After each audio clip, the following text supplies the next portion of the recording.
the enzyme that are generally used in continuous process for the bioreactor. सो इसका answer है immobilise enzymes. सो इनका function ये होता है कि जो भी अपने बायोरिएक्टर्स होते हैं उनमें पीएच और टेम्परेचर टाइम के साथ वेरी ना करे, उसके लिए वो बहुत सारे फैक्टर्स को इमोबलाइज कर देते हैं. यानी कि जो कैल्शियम वगैरह होता है उनके लेवल को वगैरह वो बहुत मेंटेन करके रखते हैं. यानी कि सारी चीज़ें वो मेंटेन करने के लिए इमोबलाइज इंजाइम रखता है. यानी कि जो कंडीशन से एज इट इज़ जैसे ही आपने रिएक्टर चालू किया और जब बंद करेंगे सारे कंडीशंस को मेंटेन करने के लिए पूरी उसको जो सिस्टम है वो इमोबलाइज कर देते हो. So that is immobilised. Okay. In the process of separation of DNA on gel electrophoresis where would you find the smaller segment. So जो स्मॉलर सेगमेंट होगा, मान लीजिए प्लेट है और यहाँ पर पॉजिटिव होता है तो डीएनए नेगेटिव चार्ज होता है. यहाँ से डीएनए जो सबसे स्मॉलर होगा वो तेज़ी से ट्रैवल करेगा. सो वो कहाँ पर फाउंड होगा? दूर फाउंड होगा ना. हाँ, तो वो पॉजिटिव के पास फाउंड होगा. यहाँ से जहाँ से वो निकले है ना तो वो दूर जाएगा. सो यहाँ पर वेल बोलते हैं हम इसको और यहाँ पर पॉजिटिव कैथोड हो गया. ओके. सो आंसर आएगा near the positive electrode farthest away from the wells. Then next question, RELP restriction fragment length polymorphism.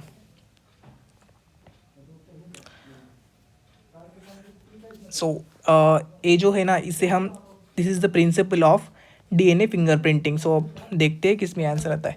So difference in restriction map between two alleles, गलत. ऑफ टू स्पेसिस नहीं होता है. Same spaces के लिए हम इस्तेमाल करते हैं डीएनए फिंगरप्रिंटिंग. हम सेम स्पेसिस के लिए इस्तेमाल करते हैं ना, दो ह्यूमंस की भी कंपैरिजन करने के लिए, मतलब कौन किसका बेटा है वगैरह किया मर्डर केस में वगैरह इस्तेमाल करते हैं. सो ये गलत आ गया. This is the answer. Difference in the restriction maps of two individuals of the same species. This is the correct answer.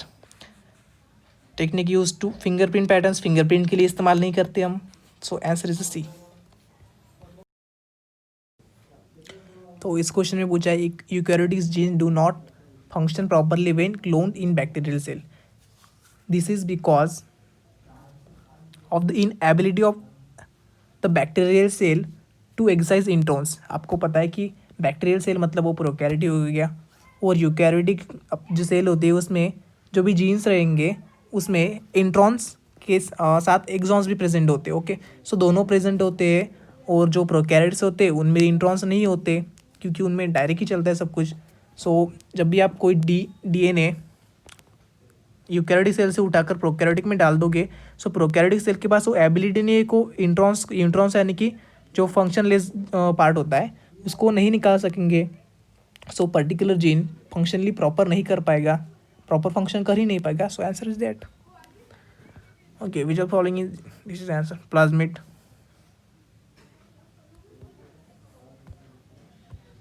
Flavour saver tomato, variety of tomato. This is produced by the RNI technique. This is very important technique. इसमें हम पॉलीगैरेक्टोनेज जो gene है उसको हम इस्तेमाल करते हैं flavour saver tomato बनाने में RNI टेक्निक से. Okay. Which of the following can not be determined by using northern blotting technique. So this can be specific protein. जो प्रोटीन होता है वो हम डिटरमाइन नहीं कर सकते नॉर्थन ब्लॉटिंग से. उसके लिए हम एक अलग ब्लॉटिंग इस्तेमाल करते हैं, उसका नाम है वेस्टर्न ब्लॉटिंग. सो हम प्रोटीन के लिए वेस्टर्न ब्लॉटिंग यूज़ कर सकते हैं और नॉर्थन ब्लॉटिंग से mRNA का सैंपल, उसके बाद रिकॉम्बिनेंट डीएनए ये भी हो सकता है और पर्टिकुलर डिसीज हम ढूंढ सकते हैं. ओके. सो प्रोटीन के लिए क्या रहेगा? Western blotting. Okay. Next question, in 1990 the process of. So तो यहाँ पर आपको याद रखना पड़ेगा, इसका आंसर है सैक्रोमाइसिस सर्विसी. इनिशियली इकोलाई इस्तेमाल किया गया था पर उसके बाद सैक्रोमाइसिस सर्विसी का इस्तेमाल किया गया था और उससे हमें इम्प्रूवमेंट ऑफ द प्रोडक्शन मिला था. Which of the following vector be use to transfer of gifts. So आपको यहाँ पर लॉजिक लगाना है sunflower to the beans. So ठीक है. सो ये दोनों ही प्लांट है. ओके. सो आपके प्लांट के लिए क्या यूज़ होता है सो आपको देखना पड़ेगा. सो प्लांट के लिए सबसे ज़्यादा यूज़ होने वाली चीज़ आपको पता है टी प्लाज्मिड है. So this is the answer. Lambda phase नहीं आता, ये नहीं आता, ये भी तीनों भी नहीं आते. T plasmid is the answer.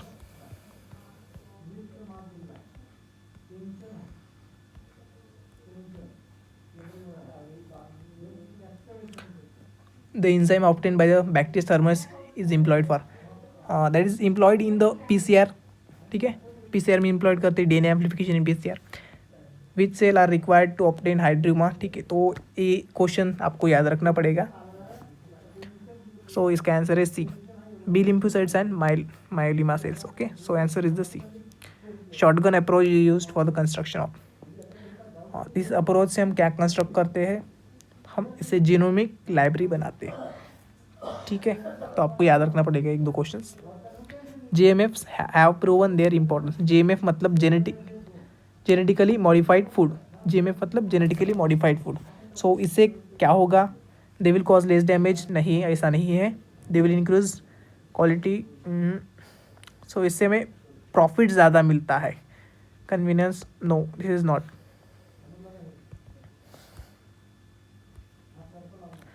ठीक है, कुछ लोग बोलेंगे कि इनसे increase in the crop quality हो जाएगा, पर क्रॉप में कोई पर्टिकुलर बहुत ज़्यादा क्रॉप नहीं आने वाला. ठीक है, सो बट उसके फ़ायदा क्या होने वाला है, मान लीजिए अगर आपने कोई राइस है तो राइस में अगर हमने बीटा कैरोटीन जीन लगा दिया, सो वो जो जिसने वो राइस बनाया तो उसके लिए प्रॉफिट हो जाएगा, और जो भी खेती करने वाले लोग इस्तेमाल करेंगे सो उसको हाई रेट पे बेच पाएंगे. ओके, क्रॉप क्वांटिटी बढ़ेगी नहीं. ठीक है, सो पहले अगर मान लीजिए 10 टन हो रहा था, अब 20 टन नहीं होने वाला, बट उनको प्रॉफिट ज़्यादा मिलने वाला क्योंकि उसका रेट बढ़ जाएगा, क्योंकि वो मॉडिफाइड है ना फूड, सो उसका रेट बढ़ जाएगा, सो उसको पर्टिकुलरली प्रॉफिट ज़्यादा होगा.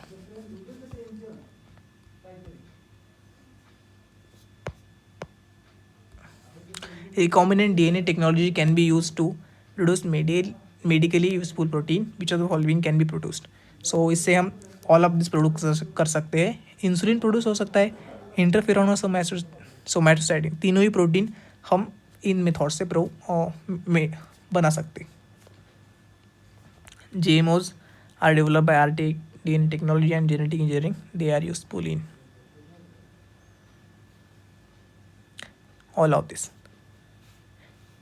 वो न्यूट्रिशन वैल्यू इन्हांस करते हैं, उसके बाद पोस्ट हार्वेस्ट लॉसेस कम करने में मदद करते हैं, उसके बाद tolerance power to the of the crop to the abiotic stress ये भी बढ़ाते हैं वो. सो ये एनसीईआरटी में ही दिया हुआ है, तो आप पढ़ लीजिएगा.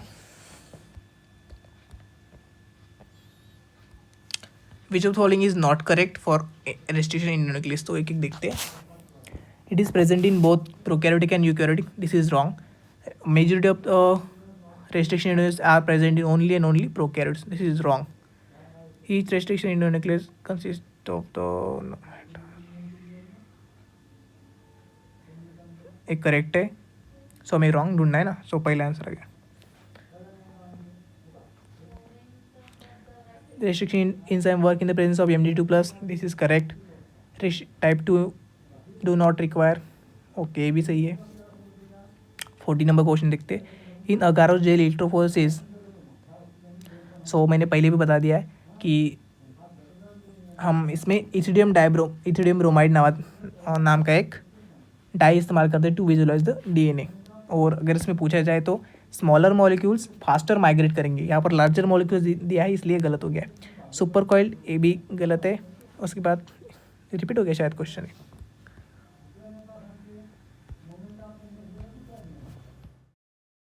क्वेश्चन के बारे में बात करते हैं. 41. Genetic markers are use to identify host cells that are have. Okay. Common marker आपको याद रखना पड़ेगा. इसमें R plasmid is the common marker. Okay. Next question. Transfection का मतलब ये होता है कि कोई भी यूकैरियोटिक सेल है, उसमें अगर आप फॉरेन DNA डाल रहे हो, सो इस प्रोसेस को हम ट्रांसपेक्शन कहते हैं. So answer is the 1. Introduction of foreign DNA into eukaryotic cell. Okay. Bacterial defense system involves fragmenting of the viral DNA upon entry of with the help of endonuclease is the answer. So मैं बताता हूँ किस तरह से होता है. मान लीजिए कोई बैक्टीरियल सेल है, उस पर कोई बैक्टीरियोफेज यानी कि बैक्टीरिया का वायरस अटैक करता है. सो वो वायरल DNA उसमें इंट्रोड्यूस कर देगा बैक्टीरिया में. सो बैक्टीरिया को पता चल जाएगा कि कुछ भी तो गड़बड़ है. सो उसमें एक चालू हो जाएगा कौन सा आपका फिर प्रोसेस. उसमें बैक्टीरिया का एक प्रोसेस, जैसे आप हमारे अंदर प्रोसेस होता है, इम्यून सिस्टम एक्टिव हो जाती है, तो बैक्टीरिया के अंदर एक series of sequence of reaction चालू हो जाते हैं. तो उसमें वो डीएनए को डिस्ट्रॉय करने के लिए, वायरल डीएनए को डिस्ट्रॉय करने के लिए बैक्टीरिया मिथाइलेज, उसके बाद रिस्ट्रिक्शन इंडोन्यूक्लियेज सब कुछ भेजता है। तो रिस्ट्रिक्शन इंडोन्यूक्लियेज उसको कट करने के लिए यूज़ होता है। सो यहाँ पर फ्रैगमेंटिक के बारे में बात करें तो इसका आंसर आएगा इंडोन्यूक्लियस। ठीक है, wine and beer are produce directly by fermentation और brandy whisky required both fermentation and distillation because. So इसका एक रीज़न है कि ठीक है, फर्मेंटेशन कौन करने वाला है, ईस्ट करने वाला है, सैकेरोमेसिस सर्विसी। सो आपने एनसीईआरटी में पढ़ा होगा, एक अलग चैप्टर में दिया हुआ है कि ईस्ट अगर 13% से ज़्यादा अल्कोहल फर्मेंट कर रहा है तो उसकी डेथ हो जानी है। ठीक है, सो आंसर इज ए, क्योंकि अगर मान लीजिए 13% से ज़्यादा हो जाए तो ईस्ट खुद से मर जाना है ना ईस्ट, सो उसके आप कर ही नहीं सकते, इसलिए ब्रांडी और उसके बनाने के लिए उसको डिस्टिलेशन करना ज़रूरी होता है। ओके, 45 क्वेश्चन देखते हैं, last question plasmid. Okay, so plasmid हम क्यों इस्तेमाल करते हैं, plasmid are use in the process of making multiple. Okay, so plasmid के आपको मल्टीपल कॉपीज होना बहुत ज़रूरी है और इसके लिए उसका देयर ओन रेप्लिकेशन साइट होनी चाहिए। सो हम बोलते हैं ना हमेशा कि प्लाज्मिड में ओरी होना चाहिए, ओ आ रहा है, ओरिजिन ऑफ रेप्लिकेशन होना चाहिए, ताकि उसका जो कॉपी नंबर है हमेशा हाई बना रहे। क्योंकि अगर प्लाज्मिड का हमारे हाई कॉपी नंबर बना रहेगा तो हमने जो उसने पर्टिकुलर जीन भेजा है तो उसका भी हाई कॉपी नंबर बना रहेगा। ओके, सो हमारे लिए ज़्यादा से ज़्यादा फ़ायदेमंद हो जाएगा। ओके, सो इस तरह से हमने 45 क्वेश्चंस कंप्लीट किए। आप कमेंट में बताइए, सजेशन बताइए कि आपको कौन से चैप्टर के ऊपर इस तरह से क्वेश्चन चाहिए। सो ये सीरीज़ का पहला वीडियो है, आप कमेंट में ज़रूर बताइए वीडियो कैसे लगा, कौन से चैप्टर पे चाहिए, कुछ दिक्कत हो तो बताइए। Okay, thank you.